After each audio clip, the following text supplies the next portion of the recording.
Link is no stranger to getting the girls. In a lot of Zelda games, it's been hinted that one or two girls have it out for him, and they probably even got together after the events of that game. So I had an idea recently.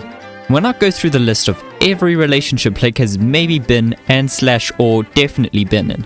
I mean, the list isn't the longest list in the world, so it should be pretty quick, but I was curious to find out which of them actually got with Link.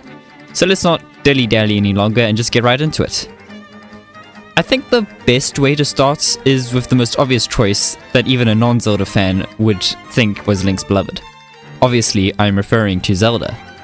And yet, Link and Zelda have very few romantic moments or scenes. There have been a few occasions with specific Links. There are a total of 3 Links and Zeldas who have clearly had feelings for each other. The first game to show this to us is Zelda 2: The Adventure of Link. This game is a sequel to the original Legend of Zelda, but the Zelda featured in this game is stated to be different from the previous game. The lore explanation for this is in the game's manual, and it states that it is a tradition in the royal family to always name their daughters Zelda, which also explains why we almost always have a Zelda in the games that follow up to the present day. And this Zelda in particular has been placed under a curse that has left her asleep for many, many years. Clearly this game takes some inspirations from Sleeping Beauty, with the whole sleeping thing, and also because once Link completes his quest and Zelda finally awakens, they have an intimate moment as the curtains fall in front of them to block our view. Kinda sneaky of you, Nintendo, but at least it gives us our first glimpse at a Link and a Zelda showing affection, even if they've just met and do not know each other in the slightest. But I guess it at least follows the Sleeping Beauty plot accurately in that sense. Although we got to sort of witness them first kiss in the franchise, we don't know if they actually got together. Perhaps this was just a one-night stand to reward him for his perilous journey. You would need a reward like that after playing this game with no save states or anything of that sort. Whether or not the relationship is canon is up to your imagination, as we never get to see if they are together. But now we get into the moments that clearly show us that Link and Zelda have a romance going on. We never really got to see a romance between these two for a long time until the release of Spirit Tracks, the game where Zelda is dead. If you haven't played the game, then I'd imagine you'd be pretty confused. Well, it's exactly what it sounds like. Zelda is killed at the beginning of the game by the antagonist and turns into a spirit who accompanies Link on his train travels. But this is one of my favorite versions of Zelda, the reason being that she is actually the main gimmick of the game. Or one of the main gimmicks of the game. She can possess these giant armored ghouls called phantoms and help Link by distracting other phantoms across pits of lava. It's actually pretty fun. It makes the game stand out more than Phantom Hourglass. Spirit Tracks is way better than Phantom Hourglass, I will die on that hill. And because Link and Zelda are going on this journey together, they form a bond. They grow closer to each other and eventually develop feelings for each other, which is clearly seen at the end of the game when Zelda returns to her physical body and the two hold hands as they watch the sunset. But unlike the previous Zelink, this one feels real. The chemistry between the two are so obvious that it would be infuriating if they didn't end up together. They spend the whole game traveling the Spirit Tracks and conquering the dungeons. So I think that this one is very clearly an actual real relationship. And it's safe to say that the feelings between these two are very much real. Much like the next two on our Zelink list. Although Skyward Sword is the most underrated Zelda game, in my opinion, it is hard to deny that Link and Zelda in this game are just downright cute. From the very beginning of the game, Zelda sends her Loftwing to wake Link up because she knows he's sleeping in again, showing us that they've been great friends since childhood. She even stands up for him against Groose, and then the two of them go look for his Loftwing for the wing ceremony that day. We instantly see their bond, and it's upsetting that they're not in a real relationship yet. They show many signs of having a longing for each other, but neither of them have ever confessed. However, that was all going to change when the two went for a flight after the ceremony, and Zelda was about to tell him how she truly felt when a big tornado appears and sweeps her beneath the clouds. But Link follows her down to the surface, only for Zelda to be one step ahead of him each time. But when they finally meet at Elden Volcano, Zelda has to leave him, for she has a duty to fulfill as instructed by Mipha, leaving Link with more questions and a broken heart. Not giving up, he continues his pursuit, meeting them in a Lanayru desert where they are unfortunately separated again by Girahim when her and Mipha flee through a time gate that was then destroyed. Link finally catches up again by using a different time gate and finally reuniting with Zelda. But more bad news, as he learns that Zelda is in fact the reincarnation of the goddess Hylia, and must therefore go into a deep slumber up until the present day to fully awaken. And before Link can do anything, she has been encased in a giant crystal, frozen in time until awoken.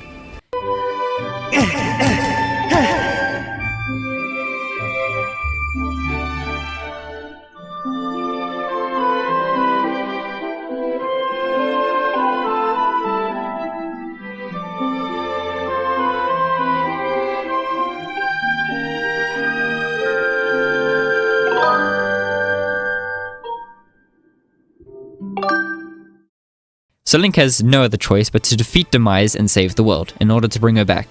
And once he has achieved this, Zelda returns from her slumber and together they found Hyrule. We never clearly get to see them have any intimate moments, but it's extremely obvious that these two love each other, and became the first king and queen of Hyrule, at least that's how I interpret it. So these two are a very obvious choice for this video. They are together by the end of the game and nothing can change my mind. Much like these next two, who are probably the most obvious on this list. That of course being Link and Zelda from Breath of the Wild and Tears of the Kingdom. But more so Tears of the Kingdom, and here's why.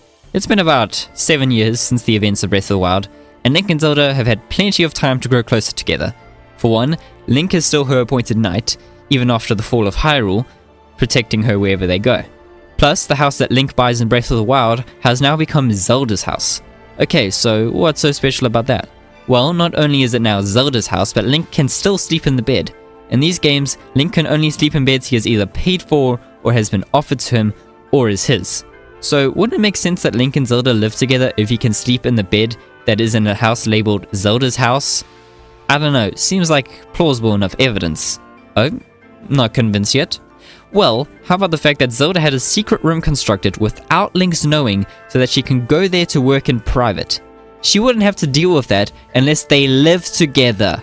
Also, on the topic of the secret room, in the room there's a diary, and in the diary it states that Zelda has fashioned him a brand new champion's tunic and has hidden it behind the throne in Hyrule Castle, and even says it was meant to be a surprise gift for him for when they came back from their investigation beneath the castle. Obviously, however, that didn't end well. Not only this, but she even kept his hairband in chest next to her desk, almost as if it's a comforting memory to keep when she misses him. So yeah, this one's pretty much a case closed, but we can go further. At the beginning of the game, she shows concern for him after fighting some keys, asking if he's hurt and looking him up and down, giving us the impression that she cares for his safety. And after this, when Link's arm has been badly damaged from Ganondorf and Zelda's falling into the pit, Link reaches out for her, but of course fails to. But if you pay attention, Link reaches out with his wounded hand. Yes, this could just be instinct because he's right-handed, and I may be stretching it a bit, but in my mind, this is him trying everything he can to save Zelda. You can see the pain in his eyes as he does it, not just from him using his arm, but from the thought of losing her. I could be wrong, but this is how I like to see it. Also, quite an obvious scene is at the end. After Link catches Zelda mid-air, they land in a giant pond, which should have killed them, but this is a fantasy video game, so what else would I expect? Anyway, Link carries Zelda out of the water and places her on the ground, where she wakes up and realizes that the Demon King has been defeated and Hyrule saved. She then speaks about how she has been sleeping for so long, referring to being the Light Dragon, and says she felt a warm and loving embrace, then woke up. Obviously, she's talking about Link holding her while they were falling, and there's even a little secret that the developers hid from us when she said this. We don't see Link's face during this part of the scene, but he's actually got a big grin on his face if you manipulate the camera. Even looking at the way Link was holding her as they fell, it was an obvious telltale that he cared for her in more ways than just being her guardian. And even though we never see them kiss, when the screen fades to black at the end, I like to think they do. Anyway, I'm pretty sure that there is plenty of evidence for this version of Link and Zelda being together. It's hard to deny the evidence, especially because it literally all points to them being a couple. You cannot convince me otherwise. I know I've said that before, but you can't. Go ahead, try in the comments. It's not going to work. Well, we've gone through all the Zeldas that Link has been with, but there are actually a lot more characters other than Zelda that Link has taken a liking to. So let's go through them all, starting from the earliest game to most recent, much like I did with the Zelda. But before that, let's just start off by stating that pretty much every one of these, excluding 1 or 2 or 3, is purely just speculation. These characters haven't explicitly been seen having a romantic moment with Link outside of showing interest, so we don't know if they actually did get together after the game, but we do know who definitely didn't get with him, because, well, they were wiped from existence. If you haven't figured it out yet, I'm obviously talking about Marin. Marin is one of those characters that literally no one hates. And even if you do, it's not like I'm going to see your side, because I think she's flawless. As Jojo Jets puts it, she's quite literally Link's dream girl. She was the one who found Link on the beach after he was shipwrecked and looked after him in Mabe Village. And you can find her singing Ballad of the Windfish in town. If you find the ocarina, you can learn to play the song by playing with her singing. This is honestly a pretty cute moment, and it's only the beginning. During the story, Link has to bring Marin to a walrus to wake it up in order to enter the desert. But she's no longer in Mabe Village. It turns out she's at the beach. And when you go to find her, it triggers a cutscene. The two are sitting on a log, watching the waves crash up to shore, seagulls flying overhead, and Marin starts speaking about how she wonders what lies beyond the ocean. Her father says that there is nothing, which she doesn't believe that. When she saw Link wash up on shore, her heart skipped a beat. She thought Link had come here to tell them that there was more out there. She sees Link as proof that there was indeed other lands. She wishes to become a seagull and fly away to different places and sing for people. She hopes that if she wishes to the Windfish, this may come true. She says she wants to know everything about Link, and even gives an awkward laugh afterwards. After this conversation, Marin agrees to go with Link to wake the walrus, but I have a feeling that she wasn't just thinking about lands beyond the sea in that mini date. But after their conversation, Marin wakes the walrus and Link's journey continues while she stays behind in the animal village. That is until he reaches Telltale Heights, and Marin is stuck on a broken bridge. Link uses the hookshot to rescue her, and she tries to tell him something afterwards, but she doesn't know how to say it. I think we all know what she was trying to say. Unfortunately, Tarin comes along and cuts the moment short, and that is the last time we see her outside of Mabe Village. When you go to see her in the village, she doesn't sing anymore. Instead, she says that one day Link will leave this island, and that he must never forget about her when he does. And if he does, she will never forgive him, which is just a coupley thing to say. Okay, this one is a bit of a stretch, but if you look into some theory and logic, it makes sense. Malon is your ordinary girl on the farm, tending to the animals and singing Epona's song to bring life to the ranch. Her first encounter with Link is in Castletown, where she is waiting for her father to return from Hyrule Castle as he is delivering milk. But as Link reaches the castle, he finds her father Talon passed out on the ground, and he wakes up running back to town. After Link is finished in Hyrule Castle, he goes to Lon Lon Ranch and is taught how to play Epona's song by Malon to gain the trust of Epona, the young horse. And once Link travels 7 years into the future, he can finally ride the fully grown Epona, but the ranch has been taken over by a worker named Ingo with the help of Ganondorf and has kicked out Talon, while Malon is forced to stay and work. At night, Malon can be seen in the middle of the field staring at the moon, singing the song. And it's honestly the most relaxing and melancholic scene in the game, if not the franchise. At one point I found myself just standing in the ranch, listening to it for a solid 5 minutes or so, maybe even more. Anyway, getting sidetracked, after rescuing Epona by beating Ingo in a race, she remains in the ranch, but is now thankful of Link for rescuing Epona and tells him that Ingo seems to have become a nicer person after the interaction. And she asks what Link's name is, and realizes that it's the same fairy boy from 7 years ago. Now, here is where some of the theory comes in. After Link saves Termina in Majora's Mask, he went back to Hyrule, grew up, and is presumed to get together with someone. You could say it was Ruto, or you could say Zelda, but I never saw Link and Zelda as a thing in Ocarina of Time. As for Ruto, that would mean they would have had a Zora child, and we know that the Hero of Twilight is the descendant of the Hero of Time. So it would make sense that he would have ended up with Malon, because Malon is also a farm girl, and I can definitely see Link and her going off somewhere and starting a farm life away from society. And Ordon Village in Twilight Princess is a farming village. So if we were to use logic in theory, would it not make sense that Link and Malon founded Ordon Village, had a kid, and that would eventually lead to Link in Twilight Princess? I don't know about you, but that's the only thing I need to know to decide that Link and Malon were definitely a thing, and started a peaceful farm life. After getting captured by the Twilight monsters, Link, now in wolf form, gets rescued by an imp named Midna. They go see Princess Zelda in Hyrule Castle, and she gives a big monologue explaining why everything is in permanent twilight. After meeting her and leaving the room to avoid the guard, Midna tells him that she will help him if he helps her retrieve the pieces of the fused shadow for her in order to use it against Zant. Together they head off to save Hyrule from him and restore all the light spirits. However, during their quest, Midna begins getting a bit more attached to Link. After they retrieve the last piece of the fused shadow, however, Zant appears and discards of the Fuse Shadow and transforms Link into a wolf permanently. He tries to get Midna to join him, but she refuses and he gives her the light world she wants to save, putting her life on the line since she cannot exist within the light world. In a race against time, Link races her to Hyrule Castle in order to get Zelda to save her life. However, Midna tells her that she has to save Link instead and reverse the magic used on him. But Zelda can't, as the magic is too powerful to remove, and instead tells him of an ancient sword that can save him. After doing so, she uses everything to allow Midna to exist in the light world, sacrificing her life. Okay, this is not a video to deep dive into Midna's character arc, which is rivaled only by Groose. I'm saving that for my Twilight Princess video.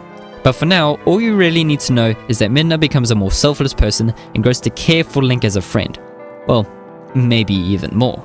Okay, I don't want to get into too much of the game moving forward since I want to save that whole talk for my Twilight Princess video as well, since it's absolutely incredible. Plus, I need to replay that part of the game before I go more into it. So let's just fast forward to the end. Link and Midna go up against Ganondorf and face against him. However, in a dark twist, he gets his hands on Midna and makes Link believe that she has been killed. This obviously enrages Link, and the two duel in an epic fight, resulting in the death of Ganondorf. When Link goes to find Midna, she has been restored by the light spirits, but now in her true form. She asks Link if he's speechless because of how beautiful she is, and to be honest, I think so. However, their time together won't last forever, as she chooses to go through the Mirror of Twilight, breaking it as she does, and they are separated forever. I know it's extremely common to hear people just gush about how great Midna's character is, so I'll spare you that for now. But I will talk about how good her and Link's chemistry is.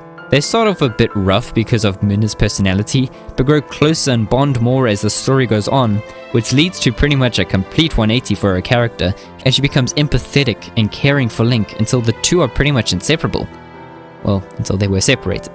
But that's besides the point. The point is that Midna is one of the best, if not the best, character in the whole franchise, and her and Link work so well together, and just look at how flippin' cute they are together. It's sad that they never actually were together. Unlike this one. Let's make this one really quick. Back in Skyward Sword, if you've played the game, you may remember Peatrice. You know, the girl in the item storage store. Well, for those who don't know or need a recap, she runs a little stall and keeps some of your items if you run out of space in your inventory. But if you go back to her enough times, you will be faced with a difficult decision. Because the more and more you go back, she gets the idea in her head that Link, has a thing for her, and she asks if he does. If you reply with yes, then congratulations, you are now technically in a relationship.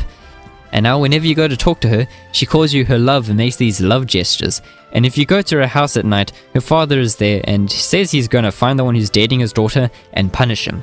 Not knowing that it's Link, despite he and Peatrice literally communicating right behind him. She's being extremely vocal about how much she loves Link. Now, I tried to only count one relationship per game, but this one was hard to look past. It's right there. No ambiguity. So now when Link goes down to the surface to join Zelda and the two finally become a thing, he just abandoned Peatrice. Wow, Link. Just wow. Okay, so much like the previous one, this romance is also in a game with a Zelda on this list, but it cannot be overlooked either. However, this one is a little different because it's not a romance that hints at happening once the game is over, much like with Midna, because it happened 100 years in the past. Yes, of course, we're discussing Mipha, our final potential lover. If you've seen Link's memories, then you may know that he and Mipha were once childhood friends who would often play together, and she would heal his wounds when he got hurt, much like she still does to his battle wounds when they become champions. And if you haven't seen the memories, just take a look at this. I thought it was funny how, being a Hylian, you looked grown up so much faster than I did.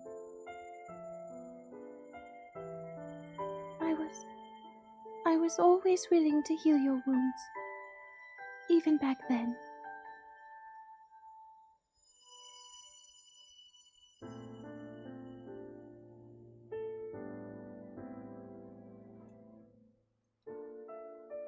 So if this Calamity Ganon does in fact return, what can we really do? We just don't seem to know much about what we'll be up against. But know this, that no matter how difficult this battle might get, if anyone ever tries to do you harm, then I will heal you. no matter when or how bad the wound. I hope you know that I will always protect you. Once this whole thing is over, maybe things can go back to how they used to be when we were young. You know, perhaps we could spend some time together.